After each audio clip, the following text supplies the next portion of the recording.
La Bibliothèque publique de Los Angeles propose aujourd'hui les mêmes services qu'à ses débuts en 1872, après que les habitants eurent proposé un projet décrit dans ce compte-rendu manuscrit. L'idée était donc d'avoir un service de pompiers, puis un théâtre.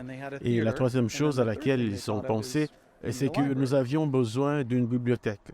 La première bibliothèque a été installée au-dessus d'un débit de boissons et en 1880, une femme, Mary Foy, est nommée bibliothécaire en chef. Les femmes, d'abord interdites d'accès, y avaient accédé quelques années plus tôt. Pendant son mandat à la bibliothèque, Mary Foy élargit l'accès. Plus tard, elle est devenue l'une des principales défenseuses des droits de la femme. La bibliothèque déménagera à plusieurs reprises et au fur et à mesure que la ville s'agrandissait, des succursales ont été construites. Dans les années 1920, les électeurs ont approuvé le financement de la Bibliothèque centrale qui devint un centre de la vie culturelle de la ville. Mais en 1986, un désastre s'est produit.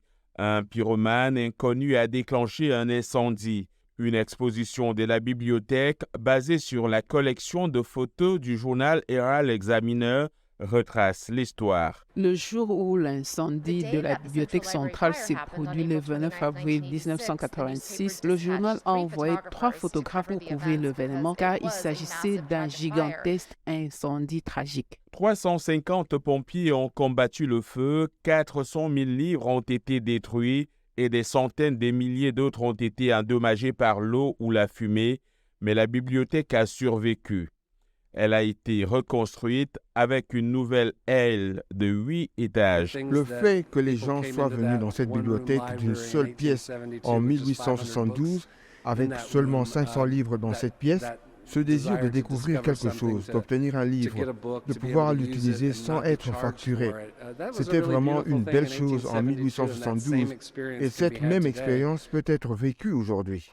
J'ai des amis qui viennent me voir en s'excusant et me disent « Je suis désolé, je lis beaucoup de livres électroniques ou des livres audio. » Et je leur réponds « Moi aussi, et vous pouvez les obtenir gratuitement à la bibliothèque. » En plus des imprimantes 3D, vous avez accès à Internet et à des activités familiales.